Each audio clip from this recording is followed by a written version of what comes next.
can I find you? Yes, I do. Where have you gone? You question me. Oh, what did you do for me? Anything you ask?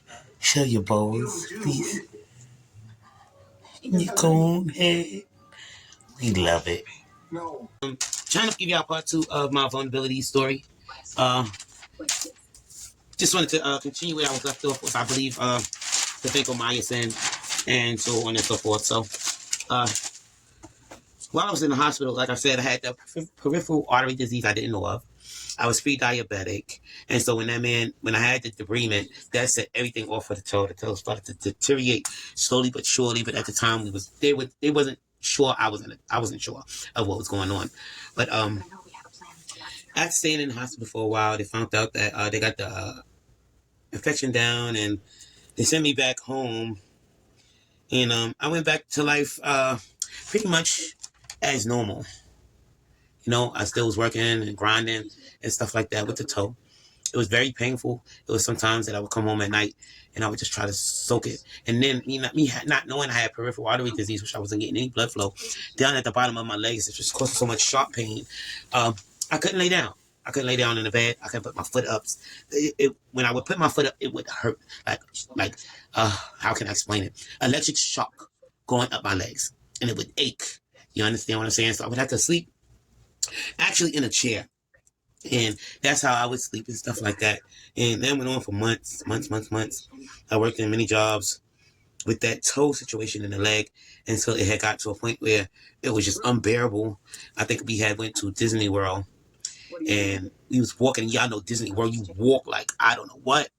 And we had the girls. And I started to actually, and I was I had started to cry. Because it was just too much for me. And I don't think, I think my partner at the time understood after a while. And what we did at the time was rent a mobile scooter. And so I went in the middle school at the time. And then when we got back, that's when it had really started realizing. I started realizing that it was more than what I thought it would be. And I went to the doctor. They gave me something for the infection, tried to calm it down, pain medication, but nothing really worked. The foot was the toe was deteriorating at that time, getting really bad. And it looked like somebody just took a bite out of it. Excuse me. And so after a couple of, I don't know, about a year or so, I guess, it had really got bad for me. And I think we had went on a cruise with the girls. I have been in the hospital a couple of times for infection again. And we had went on this cruise with the girls, and I was so much in pain. I knew infection was taking over my body at the time. And I had told her, hey, as soon as we get off this trip, I need to go to the emergency side. You know what I'm saying? And I think at the time she, I was going through a lot, so I didn't know if she thought I was over-exaggerating or not. But to make it long story short, we got back and we went to the emergency side and they admitted me right away. My infection level, my blood, it was going crazy. And then at that time in the hospital, that's when I really decided to amputate the toe. And I was working, I can't remember the name. It's not Caterpillar. It's another place that sell. Oh man! But anyway, I had this supervisor. Oh man, Joe. Joe. I don't know if you anywhere in this world that God bless you. I love you, that God for sending the angels in my path. But anyway, it was this supervisor named Joe. He knew I used to kill the work time there. And once I got in the hospital and they decided to amputate the toe, he was one of the first few people that I called. And I was like, hey, yo, Joe, bust this out, how they gonna amputate my toe? I don't think I'll be able to work no more. It was around Christmas time. I said I can't get my work done. I gotta get my daughter her Christmas presents and such and such. I don't know what I'm gonna do. He told me, Cherie, don't worry about it. Just heal up. A couple of days later, he came into the hospital and saw me with his wife. I just broke down and cried. Your support, it's always come from people that you don't expect it. Sometimes you expect family members and stuff to show up for you, but that's not what it be. It be the angels that God sent, But anyway, he came and he talked to me. And when he came with a handful of gift cards from everybody at the job. And it was just, and it touched my heart. And I gave it to my partner to give my daughter, her Christmas gifts and stuff like that. And I stayed in the hospital for a while for the amputation, trying to get the infection down and stuff like that. And like I told you before then too, I had fought. No, that was after. I was fighting a lot with just trying to maintain pain control. But getting back to the point, he bought all that stuff and came through. And after that, I think after a month or so or two, I got released. After I got the toe amputated that time, and I was hoping that it was healing. That was my wish. And after I say a week or two of coming home, the stitches was nice and taut. But after a week or so of coming home, the stitches started to fall apart.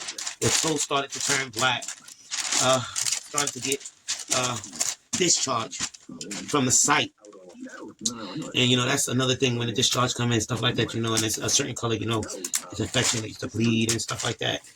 And that's a whole nother story.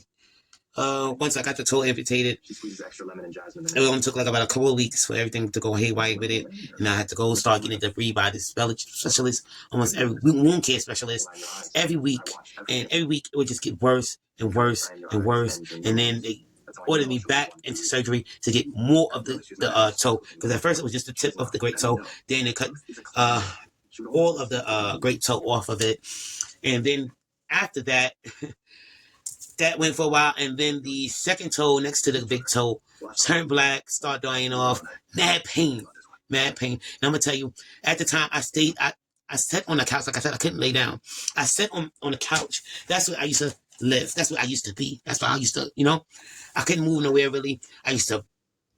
When I used to get up, I used to try to do bird baths at the zinc. I couldn't take showers because of the wound. And at the time, I would sit on this couch. At the time, I know my partner was distant and separated. I didn't care because I was going through something so much more intricate at the time. And I was just crying. I was in so much pain. The person used to stay in the room. I used to stay in the living room. And I used to just cry out all night. Nighttime was the worst time for me with the pain. I used to cry out and just pain and pray and cry. Pray and cry. So this went on for months. I had almost every pain medication you can name, from Dilaudid on down. Anybody know pain medication? I had it all, and nothing would help. You understand what I'm saying? Things that would calm me after a while was crying and praying, and then eventually morning time would come and I would go to sleep. But for a while, that's how I operated with the foot. You know, they kept cutting, gave me hyperbaric treatment, gave me the wound vac treatment for a while. Wound vac treatment was the worst. It hurted so bad. It was very uncomfortable. You know, you wanted to stop, you know. But anyway, before I get emotional about this, I'm going to stop this and I'm going to resume with part 3, you know, and get into the part where we get to the amputation of the leg. And like I said before I cut that part off, I want y'all to know that's when during those times is when I found out that I was pre-diabetic. I had peripheral artery disease and I had high cholesterol. And even when I was dealing with the toe, I had a TIA. Okay, and that's gonna give you balance with the story that's coming up with this year. So, but I'm going to cut that off and I'm going to wrap some presents for my daughter, get in the spirit and pick up my spirit, because that is a very emotional story, if anybody knows. So I got more for y'all. I want people to learn from my testimony. God gave me this test to give it out as a testimony, and I thank God all the time. I thank God I don't do nothing by myself. It's all through my Savior Jesus Christ, my Lord and Savior Jesus Christ. So when I tell people all the time, anybody that know me, I say pray. If you can't do nothing else, pray. You know, and my favorite thing is faith. Okay, I'm going to cut this out. Y'all be good. Y'all be great. Stay prayed up. Okay, y'all, this is the point. Yeah. I've had the present. And then I'll probably mute it, okay? Okay.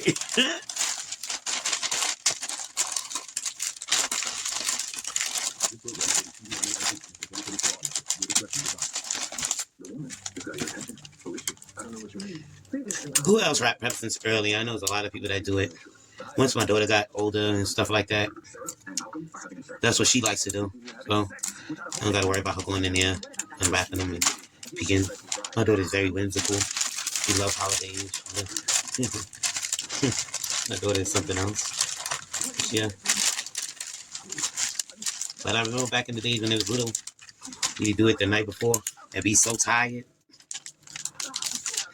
Birthday present.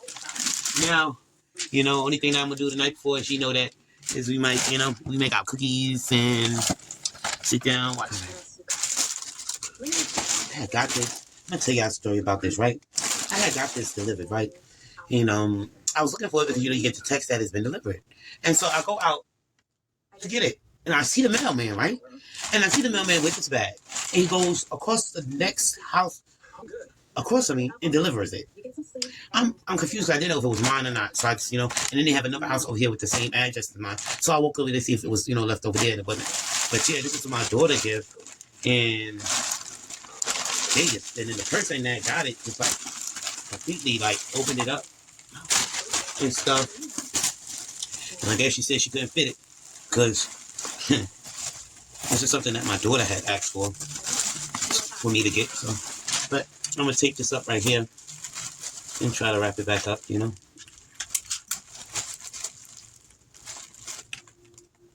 the soap? Is there? Is that all there is? Yes. How do you get more? Why would we need more? Do you always question me? No. Then how do we get more? So with some of y'all holiday traditions, me and my daughter like to go to the singing house down here. Some hot chocolate, look at Christmas decorations, things like that. That's one of our traditions. And of course the cookie and the movie thing at night. And I don't care how old she is, that's the same thing. My daughter's never gonna get too old for that, and I love it about my daughter. Yeah.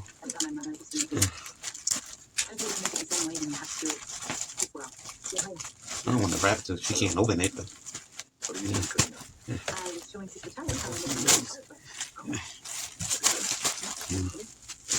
And then got her. You know what? She asked me for one. Of course you would. You are the highest.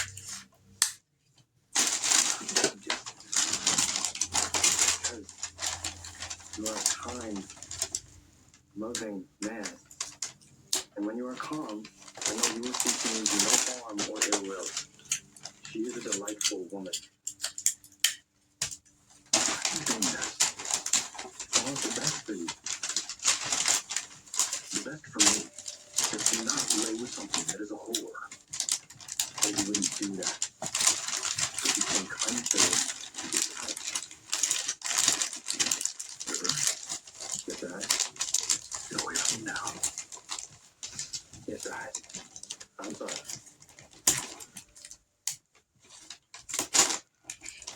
Come back here.